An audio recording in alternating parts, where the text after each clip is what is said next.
All right, it's 11:02 in Geneva. So let's get started.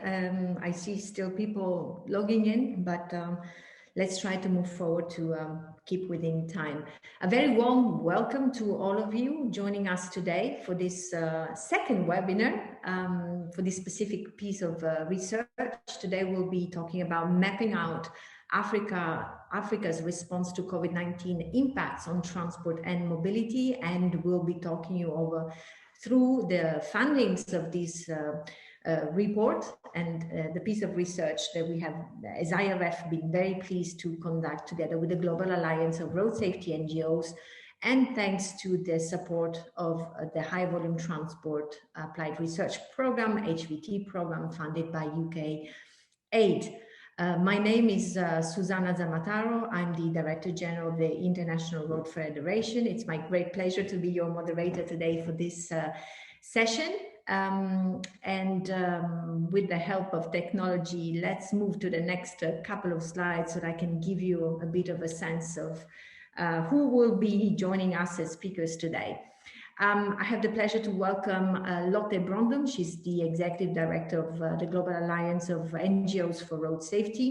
I have with us today Patrick Kinyanjui, who is Program Manager at the Global Alliance as well, Christopher Hitz, Research and Data Analyst at the IRF, Luis Castro from Program Manager from HBT Program, Julia Funk from my team, Senior Program Manager and Head of Statistics at the IRF. And we do have a fantastic panel. Please, if we can move to the next slide, thank you.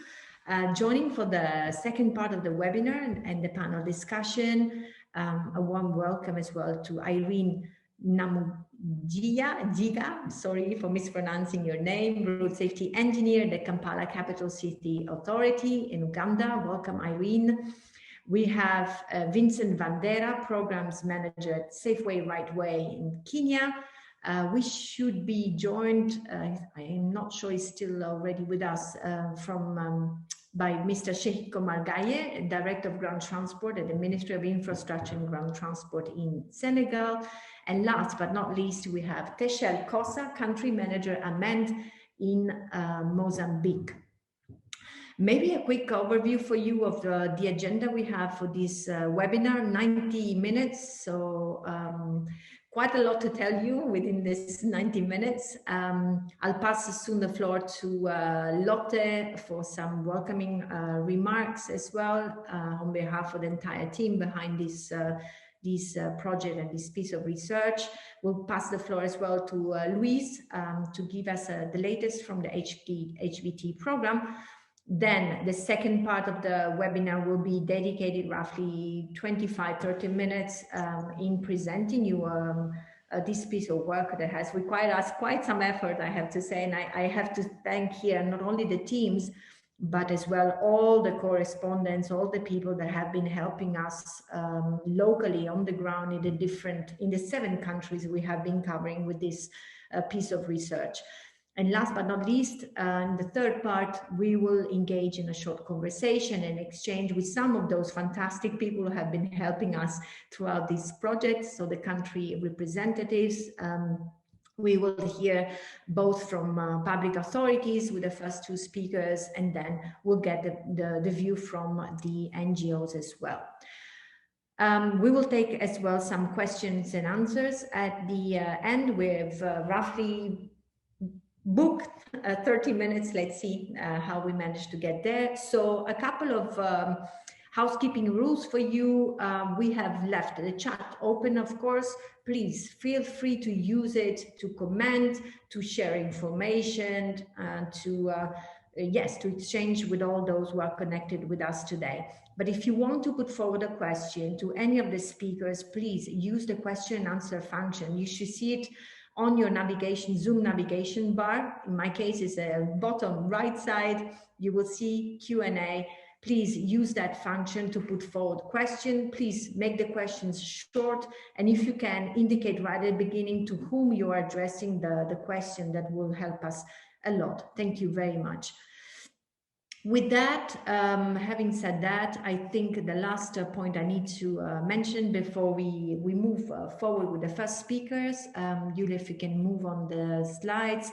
Yes, if you are using social media to comment, to spread the word out about this piece of work here on the screen, make sure you use the Global Alliance in the International Road Federation social media handles on Facebook, for Twitter at IRF-GTKP and at Road Safety NGOs, LinkedIn as well. And please use the hashtag HBT21 or hashtag Mobility for Africa so that we keep the conversation going. We are eager to engage with you even after we have released the report and finalized this, this webinar.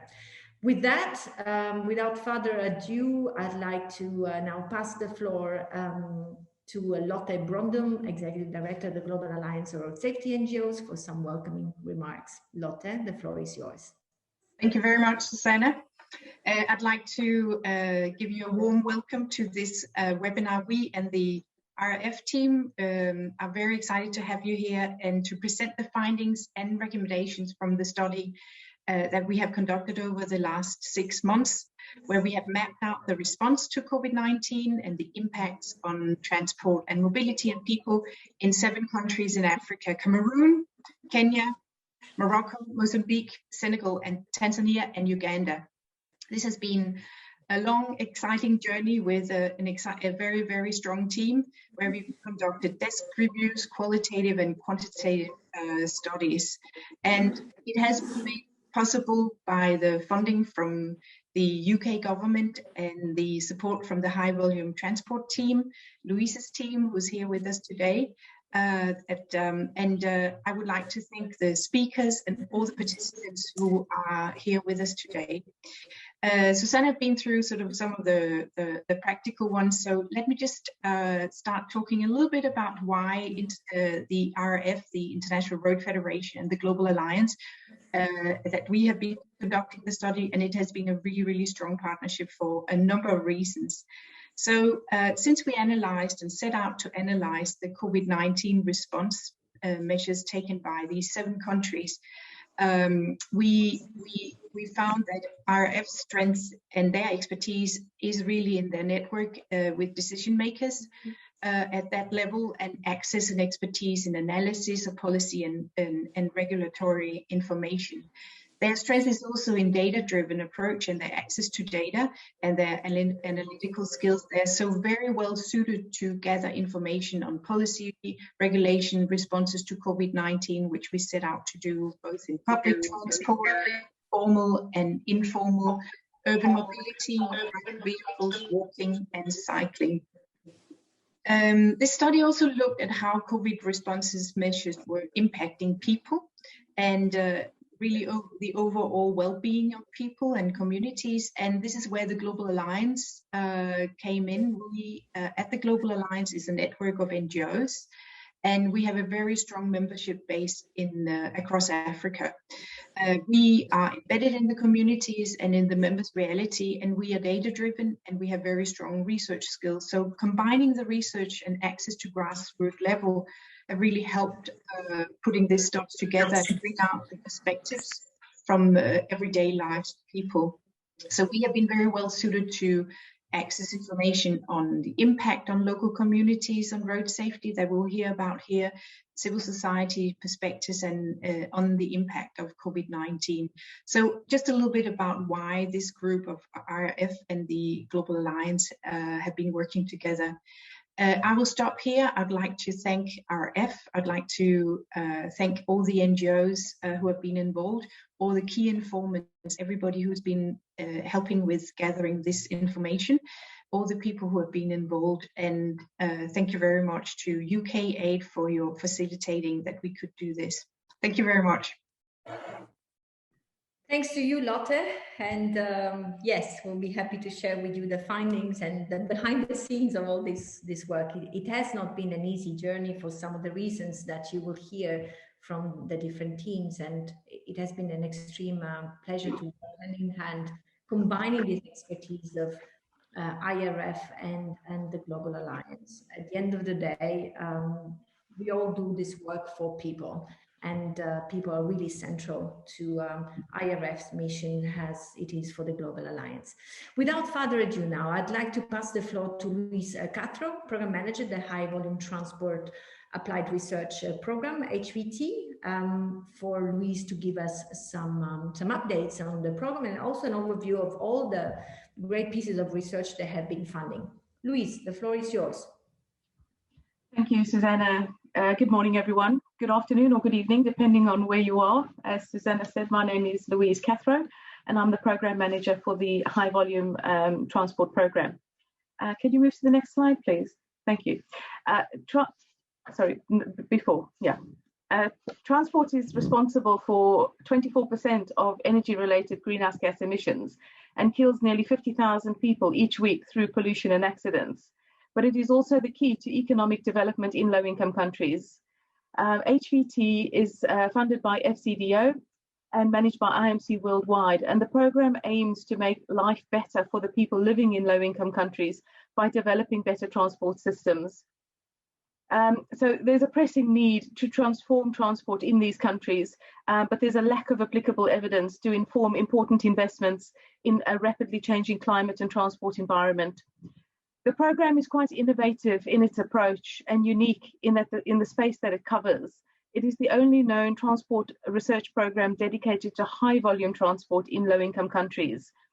The 5-year program is going to produce a body of new knowledge and research across Africa and South Asia, and will help policymakers and practitioners make decisions that helps high volume road transport and road and rail transport become greener, more accessible, more affordable, more inclusive and safer. Can you move to the next slide, please? This slide shows the priority areas that the HVT program focuses on. And these priority areas are cut across by long-distance strategic road and rail transport, as well as urban transport. Next slide, please. When selecting the projects to fund under the COVID-19 response and recovery competition, we looked closely at which issues the various projects addressed. There are 3 categories of project: small, medium, and large, depending on their duration and value. And we assigned them to buckets, and I use that word in inverted commas, based on the issues that the projects addressed, so that we could ensure the projects that were funded addressed as many issues and many different issues related to COVID-19 as was possible. So the 4 main issues or primary buckets that we considered the projects against are shown on the screen now. Can you move to the next slide, please? Thank you. We produced a heat map to show how the projects that were funded fitted into these 4 primary buckets. And this is based on the 1 main issue that each project would address. The darker color in the heat map means that more projects were responding to that particular issue. Can you move to the next slide, please? In addition to the 4 main buckets, there were 3 cross-cutting buckets. These are issues related to COVID response. So that's the current insights or practices in column B1, the recovery or future opportunities or best practice in B3. Many of the projects are using data to evidence the recovery recommendations, and these are shown in the modeling column B2. So aside from these, many projects addressed more than 1 main issue, and the purpose of this table is to show what other secondary issues the projects were addressing, including to those cross-cutting issues. Next slide, please. So this final table is a combination of the previous 2 and shows all of the primary and secondary issues that the projects we funded are addressing. And as I mentioned, the darker the color, the more projects are addressing this particular issue. Next slide, please. This is just a brief summary of the outcome from the COVID call. From 196 applications received, we funded 21 projects. 17 projects have now completed their research, and the remaining projects are due to be completed by the end of this month, by the end of June. And the map shows the countries where the research is being implemented by these projects, as well as countries that could benefit from the findings and where these findings could be scaled up. Next slide, please. So outputs for the COVID projects include detailed reports that detail their findings and recommendations from the research, policy briefs and planning guides. All the outputs are published onto the HVT website, and we're in the process of preparing a book or a body of knowledge where the summaries of the research findings will be packaged thematically to make it easier for policymakers to identify the findings and recommendations and to use the information to update policy and address the impact of COVID-19 in their countries. Links can also be found on GTKP's COVID-19 Knowledge Hub, which was also developed under this competition. COVID-19 has highlighted the need for practical knowledge to support policymakers, public agencies and practitioners to mitigate the impacts of the pandemic on the transport sector. And the Knowledge Hub provides quick, easy access to up-to-date resources and good practices on COVID-19 impacts and responses. So as I mentioned, I've selected a few findings on and recommendations that come from some of the reports that are already published. And I just wanted to mention these to you today. So is there another slide? Because there should be one with some issues. What is the next slide, please, Julia? Oh, okay. I think there's one missing, but not to worry. I'll just crack on. No, don't worry. So COVID has had quite a devastating impact on the world's poor. In Madagascar, for example, the research found that the number of households living below the poverty line, that means earning less than $7 a day, increased to 79%. Their daily income earned fell by 59%. And the number of households earning just $2.50 a day increased from 40% to just over 60%. The number of households with no main revenue source increased 8 times, from just over 3% to 27%. Transport access remains inequitable in low-income countries. While the number of journeys for workers decreased overall, the number of journeys undertaken by women remained the same. COVID resulted in an increase in the number of existing inequalities for women and created also some new ones. More women in low-income countries are likely to be pushed out of the job market as a result of COVID-19, which could also see an increase in the gender pay gap. Measures to improve universal access, efficiency, and safety can contribute to increased transport resilience to pandemics. Low-income country authorities should ensure adequate infrastructure for intermediate forms of transport, such as motorcycles, boda-bodas, or three-wheelers, as well as for minibuses. Authorities should understand the different journeys undertaken by men and women and use evidence to make transport more equitable. Whilst answers to gender-sensitive transport planning is generally known by practitioners, it is seldom implemented. Tactical transit lanes and pop-up cycle lanes can help transport planners test temporary improvements in public transport or trial new routes quickly. Using recyclable materials, for example, can reduce the cost of these trials. This is just a short, sort of pickings from some of those reports that have already been published by the program under this particular project. So you can move to the next slide. Thank you. So thanks very much for listening to me. I look forward to hearing more about the findings and the recommendations to come from the COVID project implemented by the Global Alliance for Road Safety NGOs and their partner, IRF. So over to you. Thank you, Susanna.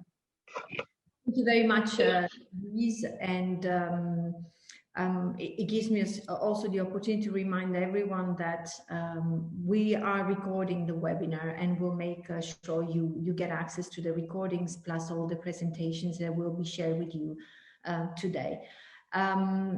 If maybe Julia, we can try and trace back, or Louise, that slide with the key recommendations in the end. Let's try to put it up maybe in the end before we are closing, because I think there was a lot of value in what you were saying, Louise, in that. Already running a little bit late on the program, I'd like to pass the floor now to the 3 key resource persons, I would say, from our teams, both from the Global Alliance and the IRF, who have been working on this piece of research, Patrick Kinanjui, Christopher Heath, and Julia Funk. I see the slides already up, so I'll pass the floor now to Patrick to get started and provide a first overview of the project and the report. Patrick.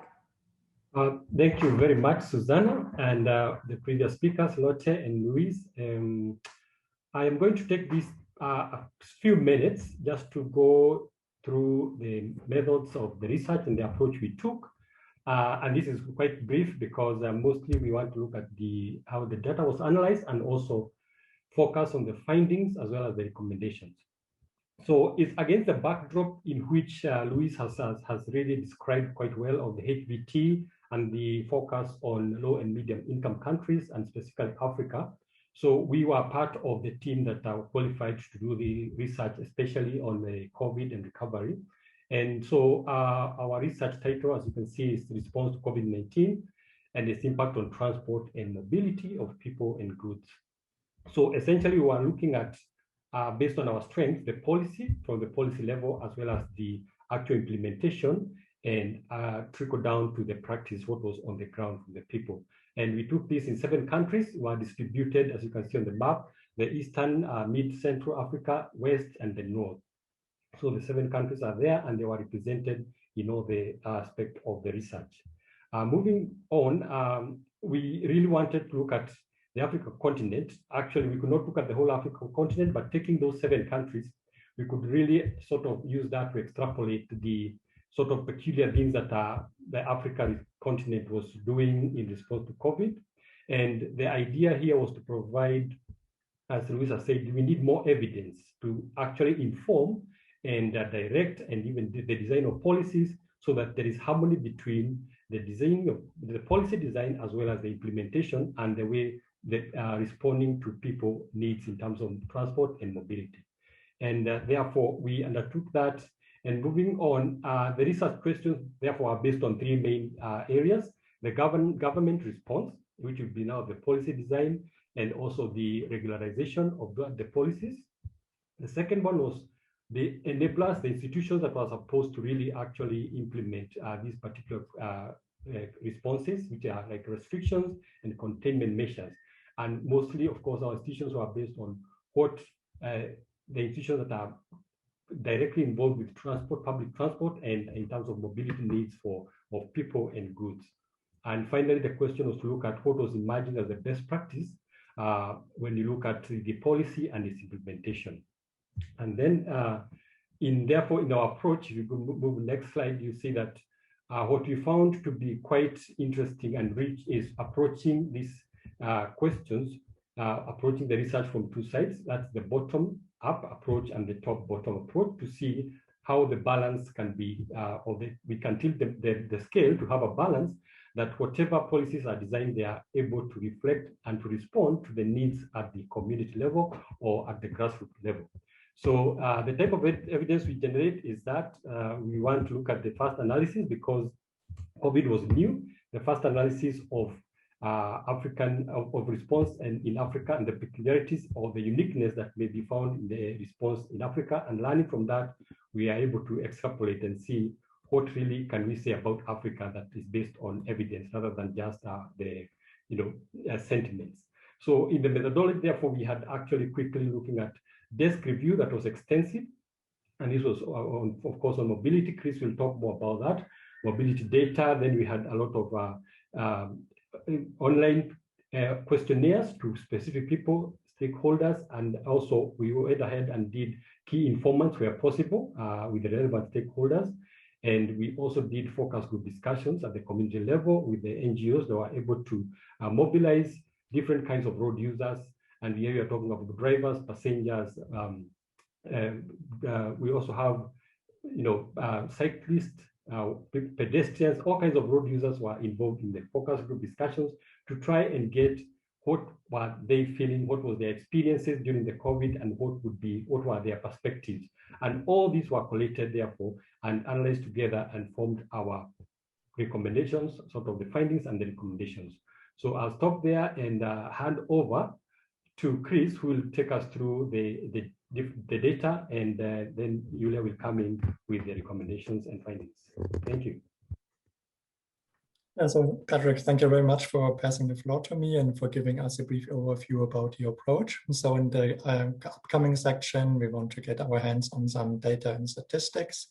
So when we talk about COVID-19 on the next slide, all of us, we already know that the most COVID-19 restrictions had the aim to reduce the contacts in between people with the goal to avoid public gatherings. So what we try to do to have a more broader look at all the measurements which have been putting in place out there and to group them into different quadrants or sections, as you can see on the slide.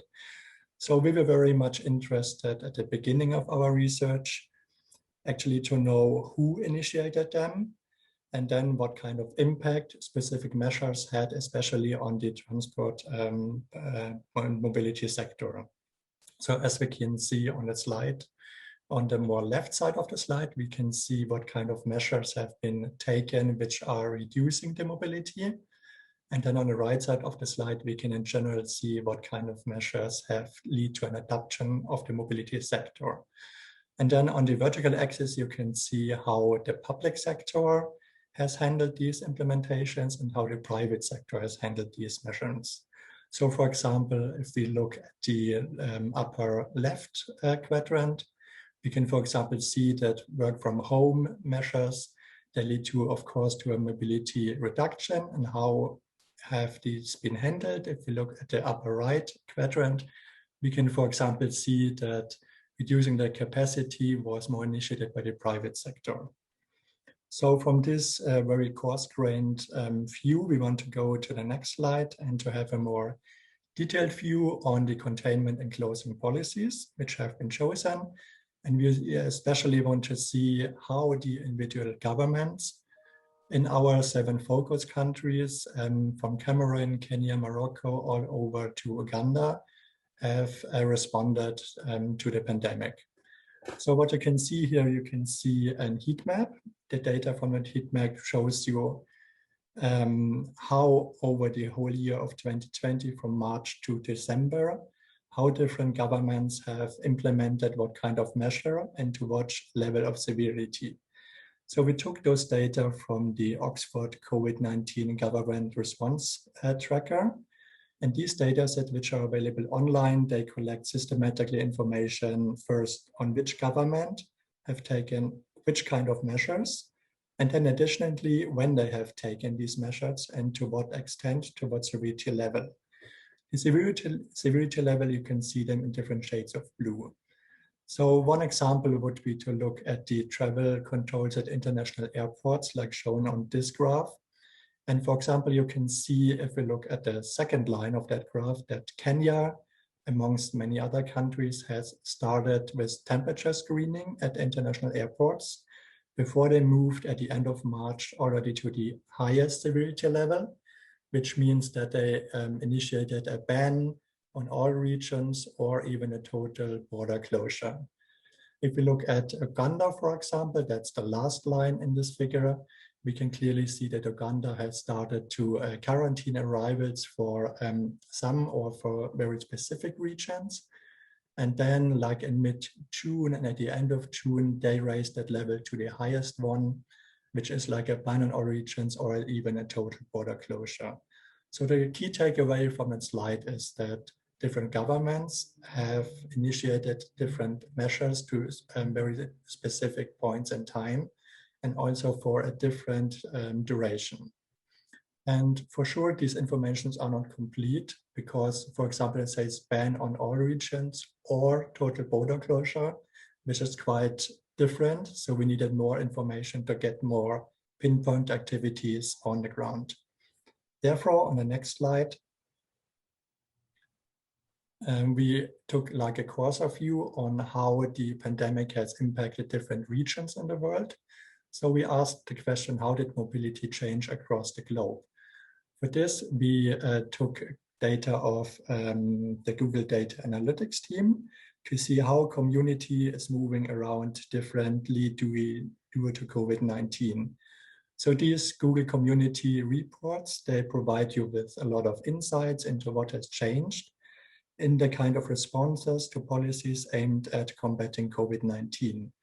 So these reports, they chart movement trends over time by different geographic regions, across different categories as places such as retail and recreation stores, or grocery and pharmacy stores, parks, or in this example on the slide, we take the example of public transport stations. So what you can see on the plot here is like over 2020, you can see how mobility patterns change to public transport stations compared to a baseline. The baseline period in the Google data sets is mapped out to a 5 weeks period of early January in the same year. And what we can clearly see in this figure over all regions worldwide, the pattern have been quite the same. So what we have labeled as the first wave between March and July 2020, we can see a significant drop compared to the baseline in all the regions. So the drop goes really up to -70% compared to the baseline. And then also for all the regions worldwide over the remainder of the year, especially in the second wave, we can see that they get closer to the 0% baseline, but over the whole range of 2020, they stay significantly below the baseline's values. So with this view, we want to deep dive into the African countries, exactly in our focus countries. And of course, it's very highly correlated to the figure before, but we can see two, in that respect, more outstanding countries. That's in our case, Uganda and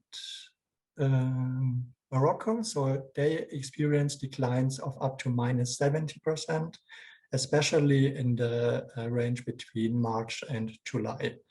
All the 5 remaining countries of interest, they also have significant losses in public transportation's visiting frequencies, but they are more in the range of -20 to -50%.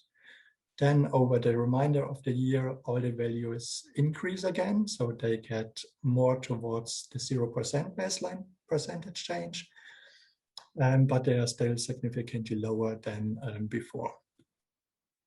So on the next slide, we see, I want to present you with a specific case study of a specific country. And this procedure is the same procedure which we take for every single one of our 7 countries. So I want to show you again what kind of data we use and how did we use these data to derive to our conclusions. So here we take the case of Uganda. We want to see how the government responded to the rising number of COVID-19 cases, which you can clearly see on the top upper chart in red. There you see from March to December 2020, the number of cases, either at daily values or at a 7-day average. And you can clearly see that the first cases have been registered at the early March. And it was said that in this period of time, the cases were mainly imported through international travelers.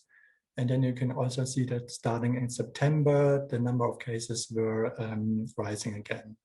And this is highly correlated to the actions and measures the government initiated. You can see that in the blue heat map below.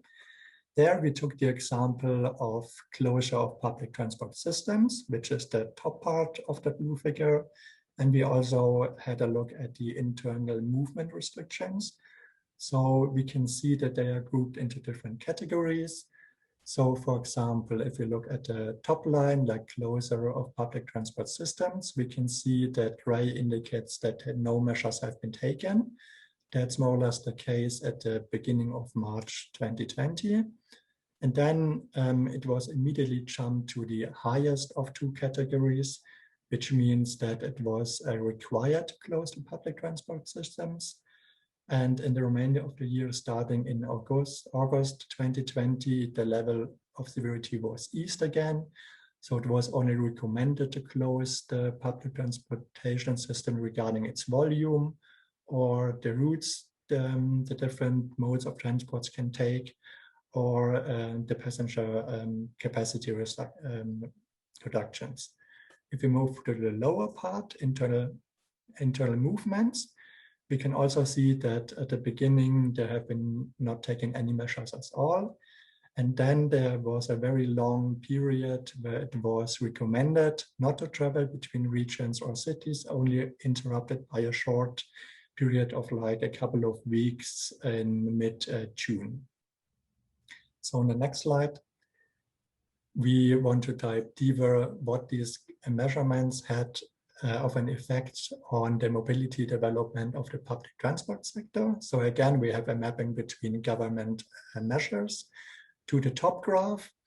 And here we can see that for Uganda specifically, the visiting frequencies to public transport stations have been dropping significantly up to -70% in the first part of the year, and then recovering slowly. On the next slide, we want to take those information and to make more a coarse-grained comparison. So what we like to get out of this slide is the following. So we have on the right side a so-called radar chart, and we can highlight different locations. That's at the outer part of the chart, for example, transit stations, parks, grocery and pharmacy stores, retail reactions, and residential areas. And then on the inner axis, we have a 0% axis. So this indicates whatever value is landing on that line means that compared to the baseline, there was no average change in mobility observed in 2020. If we go to the right of the 0 line, we have values between 0 and 100. And this indicates to you that whenever a point lands on one of those lines, that means that compared to the baseline, we observed in 2020 a higher visiting frequency, or vice versa. If we go to the left side of the 0% line, we will see that any value which lands there represents a lower visiting frequency. So to make this more concrete, we go to the left side of that slide, and we again have our data to public transport stations. And what we do is simply we take the first part of the year, we compute the average, and then we map it on that radar chart. Then we take the second part of the year, we label it as wave 2, we compute the average visiting percentage change, we compute that and plot it on the radar chart as well, so that's the orange arrow. And what you can see for transit stations is that over wave 2 on average, the visiting frequencies have been again higher compared to wave 1, but they stay below on average, below the baseline. And you can see that same pattern for all the remaining categories like parks, grocery stores, retail and recreation stores. And consequently, only for residential areas, the visiting frequencies have risen compared to the baseline. So with that in mind, we turn to the next slide. And because these information have been at a relatively coarse-grained view, we wanted to back up our information with many additional data sources, which we got mostly from our key informant interviews and the interviews we conducted on the ground. So I can give you here one additional example. So that's the example of Morocco. And in Morocco, we have a look at the road accidents, and we have a month-by-month comparison versus 2019. And this graph reveals to you that the number of road accidents and deaths and injuries across all modes of transport have significantly decreased during the pandemic. You can see this summary on the right part of the graph at the last summary line. Then additionally, the average percentage change across 2020 shows that we have a decrease of 70% across all modes. And if we have a look at the left part of the figure, especially during the initial stages, so something in between March and June 2020, we have a significant reduction in deaths and injuries. And the total road accidents, they went down by almost 70%, which is really amazing in April 2020. And then during the remainder of the year, and mostly evidently during the second wave, which was from September to December 2020, the number of accidents converged more towards the 2019 baseline values, despite the tightening of certain measures in that country at that time. So then I want to give you like a link back to our Uganda case study. If we go to the next, yes, thank you, Julia. So we quietly observed many challenges in implementing these COVID-19 measures, and I can give you like a quick snapshot of a few of them. The other ones, you can find them in our report. So for example, the informal nature of the public transport made it very difficult for service operating providers and very inefficiently. So for example, passengers were required to give their personal details to the boda drivers. So like their ID card values, their name, their address. And so there was a lot of fear of data protection issues. So many passengers, of course, were like unwilling to provide their personal details. And then additionally, many boda drivers that were regularly involved in crime and robbery. And furthermore, many drivers are also illiterate. And so they were not even able to capture the individual passengers' informations and details. Then on top of that, we have like an inadequate resources and personnel to enforce these measures. So it's a lack of staff in that sense. For instance, many matatu have returned to carry at full capacity again, but they were not able to provide enough sanitation measures and equipment. Then at the beginning of the pandemic, it was more easy to provide sanitation systems, for example, at taxi stands or at public transportation systems. But then the service providers were running out of that equipment very quickly over time. So we are talking about a range of 4 to 6 weeks. So at the remainder of the year, some of them experienced a lack of sanitation systems. So these have been some challenges. Then what do we do with these insights? So we can do some basic key learnings from the Uganda case study, and I can give you a few of them. So for example, one would be that we arrived at the key learning that a greater consultation and involvement of public transport operators on the one hand, and the government agencies on the other hand, could have lead to a better implementation of the measures and also an adoption. The second reason would be that a lot of training is needed on the ground level to make it more resilient to further pandemic insights. With that said, I thank you very much, and I want to turn the floor again back to Patrick. Yes, thank you very much, Chris. And yeah, good. I want to jump in a minute just to also support and say there was a lot of correspondence between key informants as well as looking at the mobility patterns using Google. And this was collaborated because of some of the questions or some of the themes we are looking during the focus group discussions. There are several in the report, but I just want to focus on two. We looked at how we were asking communities how their response and compliance, and also the kind of adapting and coping behavior that they undertook in response to the measures that were put in place by the government. But the four important things that we find that at the beginning, the public perceived actually that the pandemic would quickly pass and that life would return to normal, and that compliance with the restrictions was very limited to a limited period of time that would pay off.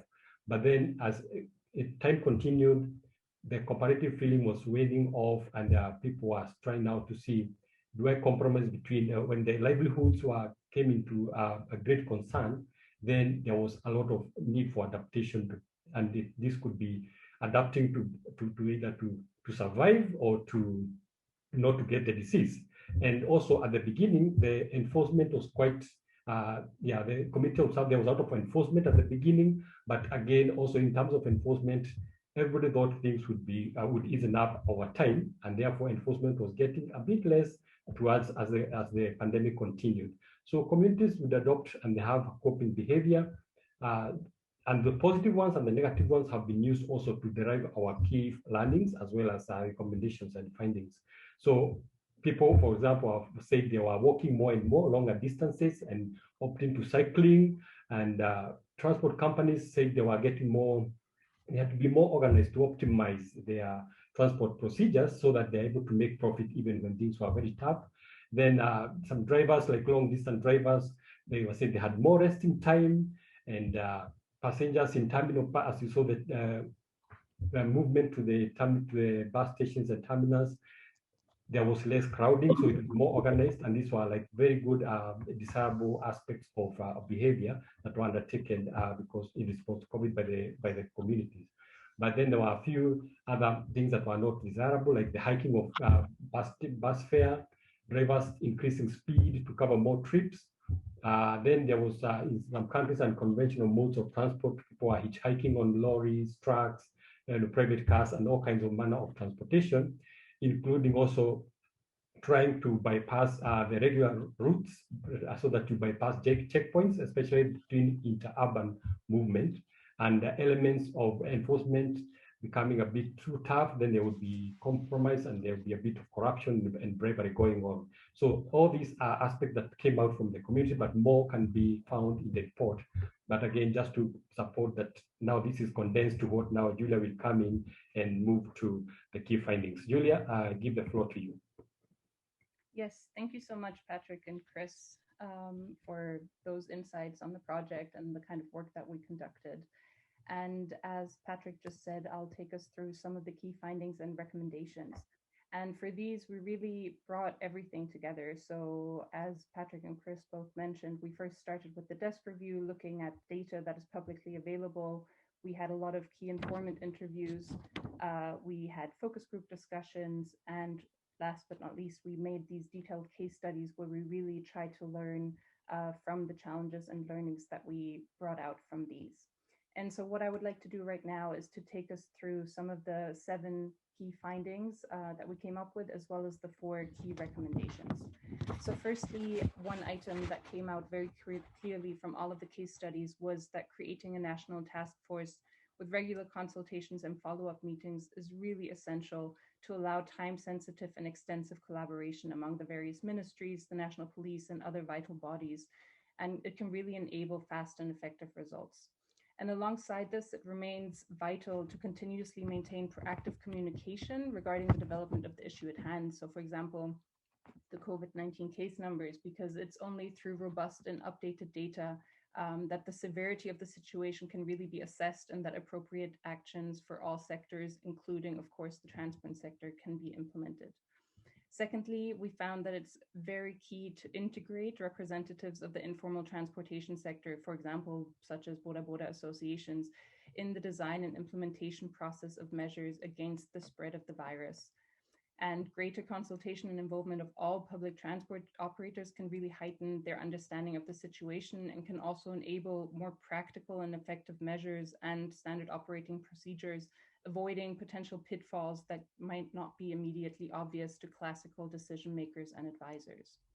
Thirdly, we found again and again that fostering dialogue and harmonizing cross-border SOPs, such as for testing strategies at land borders, for example, can really mitigate the complications for cross-border traffic, and that regional alignment and coordination can facilitate the cross-border movement of both passengers and goods, and at the same time significantly reduce waiting times and ensure that basic needs, such as those of truck drivers, through sufficient facilities at both sides of border crossings, can be met. And this is especially important. I think most countries witnessed this during the beginning of the pandemic, that the transport of essential goods and workers must be assured despite lockdown measures. And fourthly, on this slide, we found that enforcing and implementing a thorough M&E process at all levels is really essential to ensure the effectiveness of the measures that are being applied and to ensure the compliance to the standard operating procedures, while at the same time safeguarding traffic and road safety rules. Because in some cases, it was only through the rollout and implementation of the measures that unforeseen challenges were witnessed and would consequently require an adaptation of the SOPs to the specific context. And unfortunately, we also noted that bribery continues to pose a challenge in several countries. If we move on to the fifth key finding that we came up with, it was that improving coordination within the transport sector remains extremely important, for example, through trainings. And more trainings for public transport operators and truck drivers, for example, on the COVID-19 pandemic can really assure that any reluctance to particular measures is decreased, and also it would heighten the general sense of responsibility of jointly acting against the virus. And here we found through all the conversations that we had that grassroots level NGOs can really provide valuable support for these efforts and adapt any measures to local contexts and needs, for example, overcoming language barriers as such. Then we also found that encouraging a more rapid and effective development of user-friendly and safe transport infrastructure environments, for example, such as separate bicycle lanes and sidewalks, is of key importance. And in certain cases, it was witnessed that the pandemic actually accelerated and facilitated certain efforts that were already planned to improve infrastructure and could consequently be used for COVID-19 counteracting measures as well. So for example, dedicated bicycle lanes and walkways, aside from protecting vulnerable road users, also allowed for physical distancing in the case of a pandemic. And last but not least, we had a lot of comments coming in, and we witnessed this through the data as well, that prices soared drastically during the pandemic. And we found that implementing stable pricing policies is key to really maintain public transport affordable for the general public. And here, laws and financial penalties with regard to maximum public transport pricing can ensure stable ticket prices for consumers. And here we noted that especially whilst in high income countries, people may have the choice of switching to their personal vehicle, in lower income countries, the public more heavily relies on public transport, and access thereto is really key. And here, some countries that we had as case studies already had this in place and found this to be quite beneficial for public transport users, is that to alleviate the financial burden of the public transport operators that they encountered through maximum public transport pricing, they had programs in place to compensate these operators for some of the losses that they incurred. And next, if we move on to some of the key recommendations, these are the 4 key ones that came out of our report, and we invite all of you to read more about this once the report is published. The first one is all about policy formulation. And here we found that it is really essential to seize this opportunity to tackle ingrained problems alongside those caused by the pandemic. So we think that policy and decision makers should really ensure that the stimulus packages and significant investments that are being deployed in the short and medium term and long term embrace a human-centric vision which will best serve the country that they're being applied in. Secondly, we want to stress the importance of research and data. We think that the pandemic really highlighted the importance of this to allow an in-depth understanding of the context and dynamics within which the decisions and actions are being formulated. And countries should continue to invest in this area to really provide a solid data and evidence-driven base for the economic, social, and environmental action. And monitoring and evaluation, of course, here is important, again, to document and assess the respective responses and their impacts at all levels. Thirdly, it's all about inclusion and community participation, especially when formulating the standard operating procedures and responses. It's key to include all the actors within the transportation sector, such as informal transport operators, for example. And we think that there is really a lot of power in the community to support pandemic counteractive measures to where the civil society can leverage the strength to advocate for actions that can improve safety and access to sustainable mobility for all. And last but not least, we think it's all about collaboration. It's fundamental that the often found silo culture is really interrupted by creating common ground and understanding.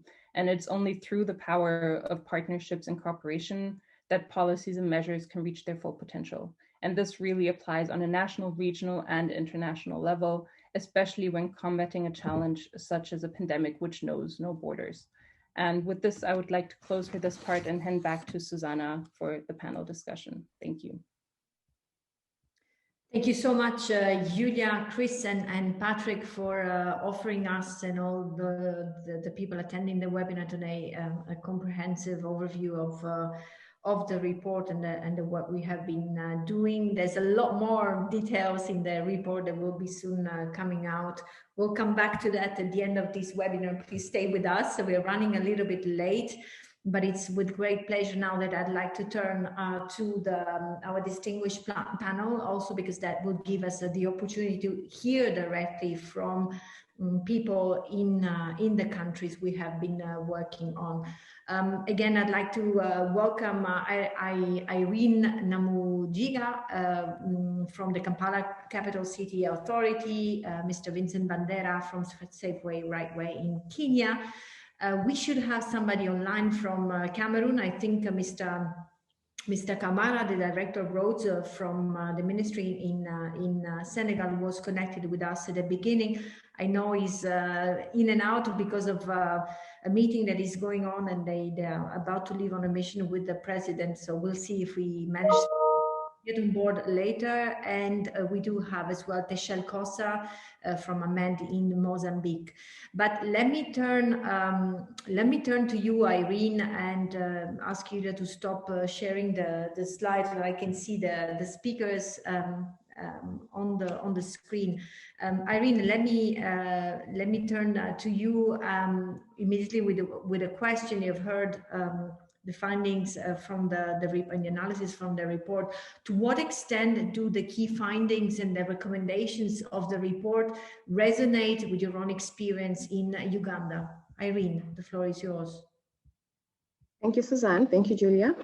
They do resonate very well. Actually, typically, most of these measurements were carried out in Uganda as well.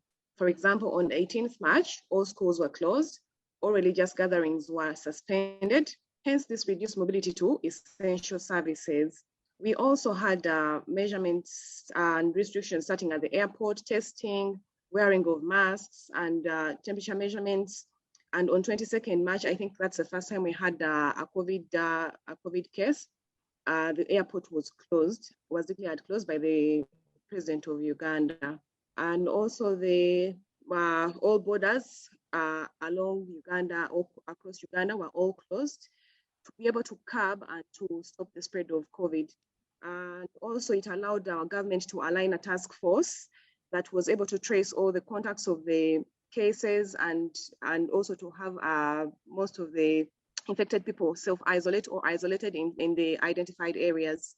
However, on the 26th of March, we had all public transport closing. And when I say public transport, I mean commuter taxis, special hires, commuter motorcycles, which we normally call border borders.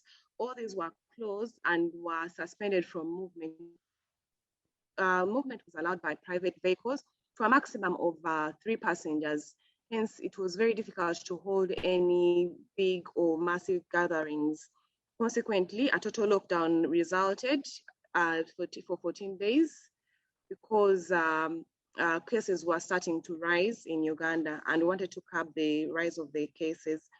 And whereas public transport was closed and private transport was also closed for the 14 days, heavy good vehicles, trucks, and any form of cargo was allowed to move, so that trade would not completely die out in Uganda and in Kampala as well. Food markets remained open. However, all other merchandise shops and markets were closed.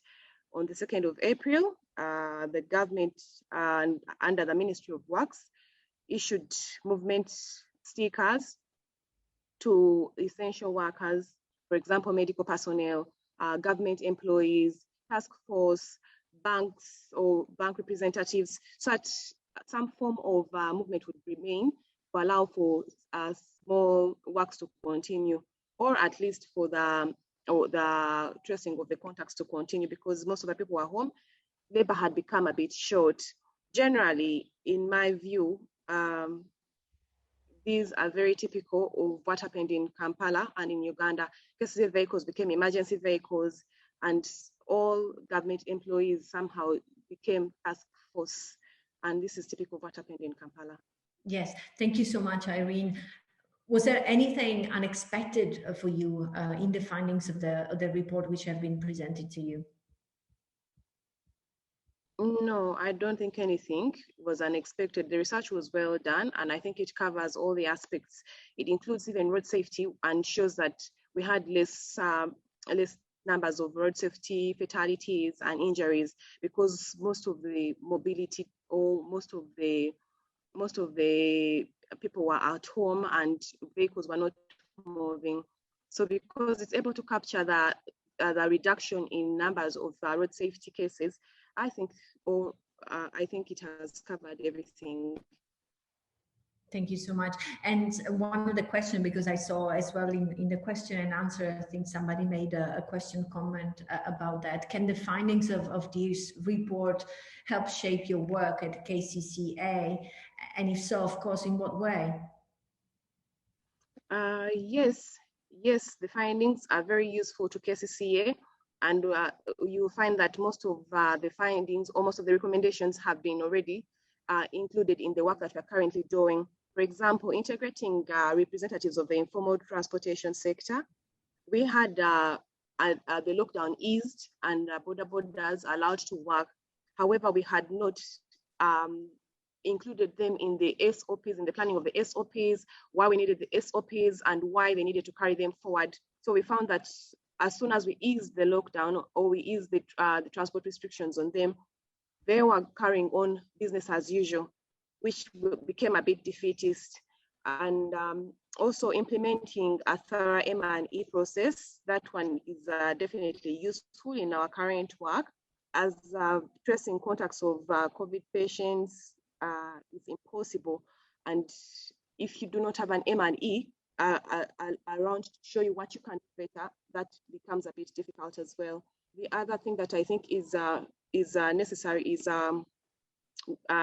we needed more trainings on to the public transport operators, as they equally eased the restrictions, but also the SOPs were not followed.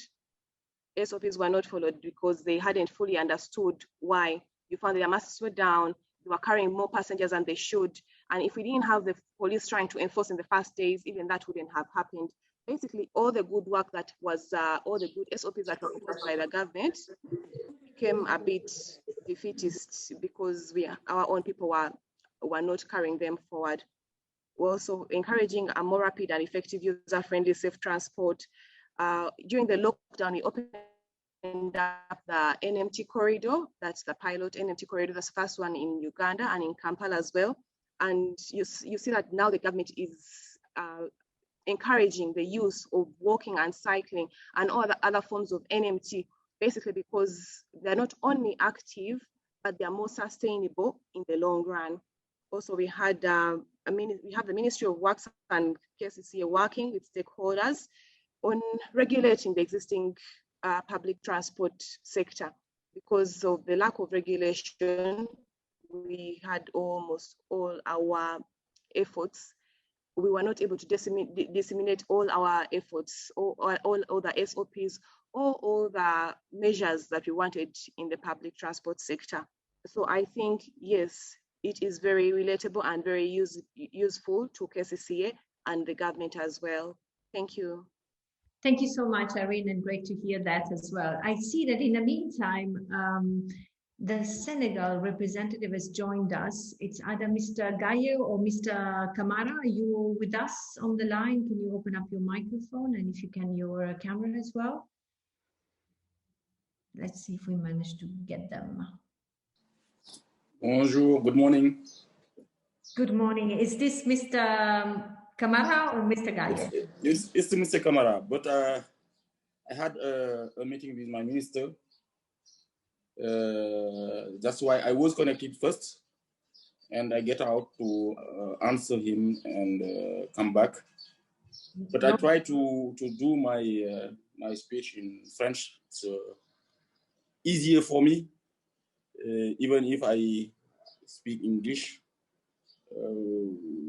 All we have done in this period has been done in our official language. I try to do it in French. I don't know if you can translate for all members, all participants, but I try to do it in French.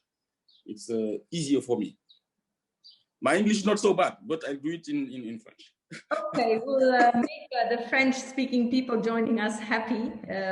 We'll try to summarize what you will be saying somehow, because we're running a little bit late, so there's not much time for us to do the translation. But Mr. Camara, we wanted to hear from you. As just we heard from Uganda, a bit of an impression from Senegal. You were among those key people who really helped us in pulling together this research, and we thank you so much for that. To which extent now the findings that we have shared with you on the report resonate with you, and how will that help the picture that we have made of the situation in these 7 countries and the picture we have made of Senegal in the report? How will that help you concretely in your work going forward?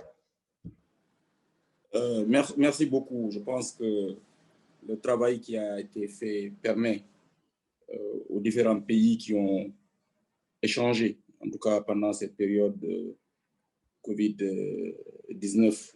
Je pense que c'est depuis 2019 que nous vivons justement cette pandémie. Tous ces pays à voir, en tout cas, comment chacun a pu, en tout cas, avec ses moyens, avec ses ressources, avec ses stratégies, en tout cas, apporter une résilience à cette pandémie. En tout cas, surtout dans le secteur des transports. Nous avons, en tout cas, pu, nous, dès le début de cette pandémie, dès qu'on a pu annoncer le premier cas, nous avons pris des mesures d'urgence, des restrictions au niveau des transports, des restrictions au niveau des aéroports de façon générale, mais aussi au niveau des frontières, de façon à endiguer cette pandémie. Et au niveau des transports, ce qu'il faut dire, c'est que l'impact de cette pandémie a été vraiment ressenti, d'autant plus que le transport interurbain a été interrompu. M. Gaï serait mieux placé pour moi pour expliquer un peu toutes ces mesures qui ont été prises, parce que c'est lui qui est le maître d'œuvre en tant que direction des transports routiers. Moi, c'est au niveau des infrastructures. Donc, c'est vrai qu'on a partagé toute cette information-là, mais s'il n'est pas là, je devrais pouvoir effectivement suppléer pour apporter un certain nombre d'informations. Donc, au Sénégal, je pense que quand il y a eu cette pandémie, nous avons lancé un programme de résilience économique et sociale, donc qu'on a appelé PRESS, et puis IS. Donc, c'est un programme de résilience économique et sociale dans tous les secteurs, en tout cas qui s'est traduit au niveau du secteur des transports par déjà un soutien financier à l'ensemble des acteurs de transport, c'est-à-dire les grandes, en tout cas, sociétés de transport privées et publiques qui étaient obligées de réduire le nombre de passagers au niveau, en tout cas, par rapport à ce qu'ils avaient l'habitude de prendre, ont reçu une subvention de l'État pour, en tout cas, les 3 premiers mois pour pouvoir, en tout cas, équilibrer leur compte. Même si ça n'a pas suffi, ça a permis quand même à ces sociétés de continuer à opérer, de continuer à assurer la mobilité des personnes et des biens. Ça, c'est un premier volet. Il y a eu aussi un deuxième volet de soutien aux acteurs de transport par l'apport de vivres, parce que pour le transport urbain, beaucoup de gares routières étaient fermées. Donc, ceux qui avaient une activité économique autour de ces gares routières, pendant ces 3 mois, n'avaient plus de revenus. Donc, il fallait que l'État trouve des moyens, dans le cadre du fonds COVID-19, force COVID-19, apporter un soutien financier, un soutien alimentaire pour permettre à ces familles de continuer quand même à vivre pendant cette période de pandémie. D'autres mesures qui ont été prises, c'est d'accompagner, en tout cas, le transport de marchandises, parce que le transport de marchandises ne pouvait pas être arrêté, mais il fallait trouver des mesures, en tout cas, pour pallier à la contamination la contamination du virus, ce qui fait que on a instauré un couvre-feu de 20h à 6h du matin. Et pendant cette période de couvre-feu, c'est des camions qui avaient en charge le transport des vivres pour venir en soutien aux populations qui circulaient.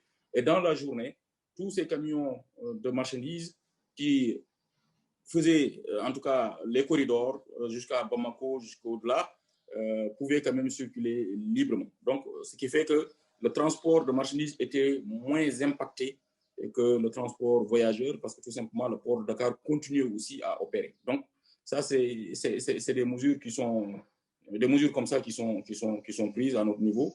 L'autre solution, c'est que les entreprises de travaux publics, de BTP, qui travaillaient, continuaient à faire les travaux en suivant les mesures barrières, surtout que les chantiers se faisaient quand même en plein air. Il fallait juste éviter que les gens se regroupent à des points spécifiques, notamment pendant les heures de repas.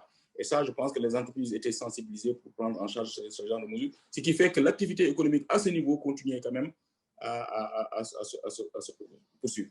Mais malgré tout, on a vu que l'économie a été durement frappée. Notre croissance, en tout cas le taux de croissance qui était presque autour de, qui grimpait vers les 6,5%, est redescendu à 1%, 1,7%, voire même moins. Donc, ce qui fait que nous tous, nous pouvons constater que pendant cette période de pandémie, l'économie de façon globale, y compris le secteur des transports, a été durement touché. Bon, nous sommes dans une période de relance, ça dure maintenant plus d'1 an, les gens sont plus adaptés. Heureusement qu'il y a, au niveau sanitaire, les mesures idoines ont été prises pour accompagner, en tout cas, toute cette période. Là, les vaccins sont en cours, donc ce qui fait qu'on peut espérer que dans quelques temps, la situation va redevenir plus ou moins normale. En tout cas, voilà ce que je souhaitais dire. Encore, merci pour cette invitation. C'est Michel Gaye qui aurait dû être là, mais malheureusement, certainement, il est empêché. J'ai tenu quand même à marquer la présence du Sénégal. En tout cas, merci beaucoup. Thank you very much, Mr. Camara, for taking the time to be with us. I know for some of the English speakers listening to us, it's not easy to follow, but we'll make sure that well, most of what you said is actually covered in details in the report. Thank you so much. And one of the key points was also the pulling together of a task force within the different ministries for Senegal that helped a lot, the coordination. Thank you, Mr. Camara, for joining us. I'd like quickly to, we're running extremely late, I would like quickly to turn now the floor to Vincent Bandera, Safeway Right Way in Merci. Vincent, and with Vincent and Teshel, we're gonna quickly hear from the community and the NGOs. Vincent, I want to ask you, in fact, how can an NGO use the finding of this report to shape the advocacy programs on sustainable public transportation during now the recovery? Vincent. Thank you for this question. The findings of this report are useful and relevant. This report is comprehensive and representative of Africa. It covers 7 countries along the length and breadth of Africa. Broadly, this report calls for a shift in approach from working alone to working collaboratively, and further it calls for adoption of an inclusive, systematic, and evidence-based approach in understanding the challenge, crafting interventions, monitoring and evaluation to get the desired results. For me, there are 3 key learnings. One is to build a broad and deep understanding of sustainable transport, and this will involve mapping your key stakeholders and knowledge partners and engaging them. Data is also key, that it's important to collect relevant, current, accurate, and complete data for secondary and primary sources. Data collection will then allow you to build a knowledge base, establish facts, understand the history and challenges, and help in crafting advocacy strategies and measure progress. We saw during this COVID pandemic that governments were able to provide data that was disaggregated by age, gender, and by region, and to use the impact this data to tweak the intervention so that they were more effective. My last and final point is that it is important to collaborate and communicate. In Africa, we have a saying, if you want to walk fast, you walk alone. If you want to walk far, you walk with others. Collaboration here must go beyond the network that you have, beyond the traditional actors who, for example, focus on sustainable mobility, the government, technocrats, etc., to cover other, and the SDGs give us a good framework here of people or proponents of climate action, gender equality, sustainable consumption, and clean energy. This would be useful groups to engage with. And communication is important to keep everyone abreast, but to bear in mind that different groups have different needs. Thank you.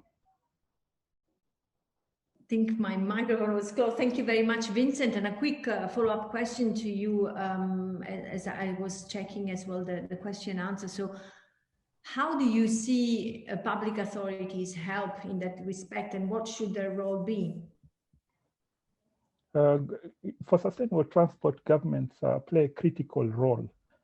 We can advocate for various interventions, cycle paths, cleaner modes of transport, but government really is the one that delivers. So therefore, here we're looking at two levels of government. Cabinet in terms of doing the real work of developing policy and budget allocations so that then Parliament can approve the allocations, or even Parliament, starting with Parliament to develop the laws that will help in enforcement. In Kenya, for example, we do not have a national transport, an NMT policy at the national level, but we have one county, Nairobi, for example, that has an NMT policy that they are trying to implement. So to avoid this disconnect, it's important that when we engage, they are able to listen and adopt measures that cover the entire group and protect everyone as opposed to different segments. So public sector is key when it comes to these advocacy measures, particularly for sustainable transport. Thank you very much, Vincent. And in fact, that came out very clearly from the recommendations that Julia was also presenting. I'm conscious of the clock ticking. Let me turn now to Kcca. She's from the NGO Unmanned in Mozambique. Kcca, I want to ask you this. During the research, of course, you were one of the key persons who helped us, and you talked to different types of road users from the local community about their own experiences in public transport and especially access in general to mobility during COVID-19. Would the implementation of the recommendations that Julia was presenting from this research help in addressing some of the challenges mentioned by the community members that you heard from them? And if so, in what way? Thank you, Susan. So during the research conducted in Mozambique, some of the main challenges faced by community members were unstable transport prices. Some community members ended up spending 3 to 4 times more on transport than they spent before COVID-19 pandemic. So due to restrictions on public transport in order to limit transmission of the virus, that has led to transport owners running below their normal capacity. And to avoid running at a cost, some of the transport owners opted to increase the fees. So this greatly affected transport users as they ended up spending more than they used before. And the people who are most affected is the low income part. So I think implementation of stable pricing policies to maintain public transport affordable for general public will really reduce the burden on transport users. And looking at what has been done in other countries could actually be a solution if applicable in our countries. And I think collaboration is the key, before implementation of these policies to ensure that no one is left behind. Another issue faced by transport users is a lack of transport in some areas due to drivers shortening the routes instead of going the final destination. So enforcement on capacity restrictions during the COVID times automatically increase the demand for public transport. And in order to make more money, drivers cut out the routes instead of going to the final destination, leaving passengers stranded and having to pay more to get to the final destination. People who are in developed countries will probably have a question in terms of how does the restriction automatically increase demand, because less people are supposed to be going into cities. But then with us, the normal is overloading. So the minute you reduce the capacity of just one bus, it means that you need 4 buses to be able to include everyone, to transport everyone that generally goes into one bus. So improving coordination within the transport sector will help address this problem. And it's very fundamental that including participation of the community members to be able to come up with the solution. I'll just share just one last point, which is the lack of options for alternative means of transport. Community members complain about the unavailability of alternative means of transport, like safe cycling lanes and safe pedestrian walkways. Generally, our pedestrian walkways are less attractive, and we do not have cycling lanes, I would say. So everybody ends up depending on the available transport, which increases the risk of transmission of the virus. So if as NGOs, this gives us an opportunity to encourage a more rapid and effective development of user-friendly and safe transport infrastructure environments, which will reduce the dependency on the same means of transport and also reduce the transmission of the virus. In order for this to be achieved, obviously a combination of research, data collection, inclusion, and community participation will help come up with the best results. Thank you, Susan. Thank you so much, Techelle, and thanks to all the distinguished speakers in the panel of today. It's 12:23 in Geneva, so we're now left with 7 minutes to respond to some of the questions and then give you some hints on the way forward. Indeed, Techelle, as you were saying, there's a lot of attention right now in promoting active modes of transport as a means to respond to not only the COVID crisis, but also move us towards a more sustainable type of transport and provide access finally, because that's what we're talking about, providing access to opportunities to people by providing sustainable and safe transport. There was, I'm just looking at the question and answers here in chat. I see that some of the speakers have responded bilaterally. In the interest of time, I suggest that some of those questions that were answered by our speakers bilaterally, we also make them available on the website together with the proceedings.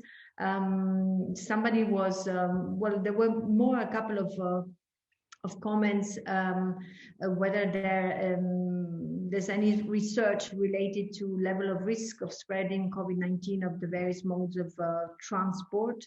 I think there's some research that has been done on that, and we might be able to give you the details separately. There was a question for Chris, more specifically on what is the reason of the significant increase of trips by public transport in Cameroon compared to the baseline. Chris, would you like to respond to that really in 1 minute? You're muted. Yeah, I can even do that quicker. If you look at the data for that specific country, we could see that there has been like a heavily easing of the measures which were taken by the government. So it was only like advised to close the public transport, but it was not really conducted in that way. And so, of course, the number of visits to public transport stations increased even above the baseline values. Thank you so much, Chris. And again, you will have the chance to get a lot of the details in the report once it is published. Some of you were asking on how X countries from where you're from could be helped, whether there's research being funded from HTV on given countries. There was a question from Malia from Pakistan as well. Luis Castro has responded at the moment. HVT is not funding more projects, but there's a lot of the research out of the 17 and 21 actually projects that have been funded that will be certainly resonate and be useful for many of the countries, of all of you watching us today. So please make sure you reach out to the HVT website where you can access all the reports and the findings of the research has been carried out by the 21 projects. Make sure you get also on the GTKP. GTKP.com is the knowledge center managed by the IRF. As Louise was mentioning, we have revamped, thanks to a small grant from HTV, the GTKP Knowledge Center, and created in the a specific section on COVID-19 responses and impacts, with a specific focus as well on low and middle income countries. You will find in there lots of information and useful links and documents, but also some of those have been summarized. Some of the core issues have been summarized for you within the GTKP. It's 12:28. I would suggest that we close now here the webinar, and I'd like to give you now some information on the way forward. Our of all, some of you have been asking, yes, indeed, we will make the recordings as well, the presentations available for you on our website, on the IRF website, and connected with the Road Safety Global Alliance website as well. We will try to the extent possible as well to report in the question and answers that have been addressed for the webinar. In terms of the report is not yet published. It's in its final stages of refinement, and it should be out. As Louise has mentioned, all the projects will be wrapped up and completed within June. Stay with us. You will get notified, by the way, you will all get notified directly from us when both the proceedings are available, and we will notify you as well when the report will be made available on the HVT website. I've mentioned all the resources available on HPT and GTKP website. And I like to use the final seconds to just say, keep talking to us. We don't consider this as the end. It's just the end of the first part of a journey that we would like to keep going with you, keep the conversation going. Send us questions, send us your remarks as well.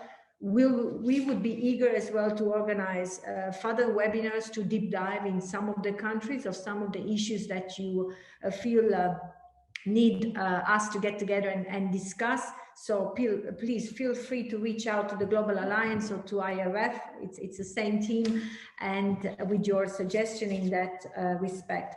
With this, I think I would just like all the speakers to put on the cameras, because I want to make sure that I pay tribute to all of you. Thank you so much for making the time for this webinar today.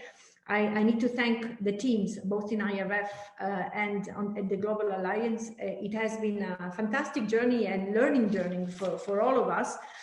A lot of hard work, I have to say. So I want to pay tribute to Julia, Chris, Patrick, and all the team that is behind that, and the local partners, who some of them were in our panel today, but without the local partners, we could have the best data ever, but we would not be able to get a sense, grasp the sense of what is really happening in Africa in the 7 countries. 12:31, a big thank you as well to all the participants for joining us today, and you will hear from us, no worries, and keep reaching out with your suggestion. Thank you. Have a good morning or good afternoon and good evening to all of you. Bye-bye. Thank you. Thank you. Bye-bye.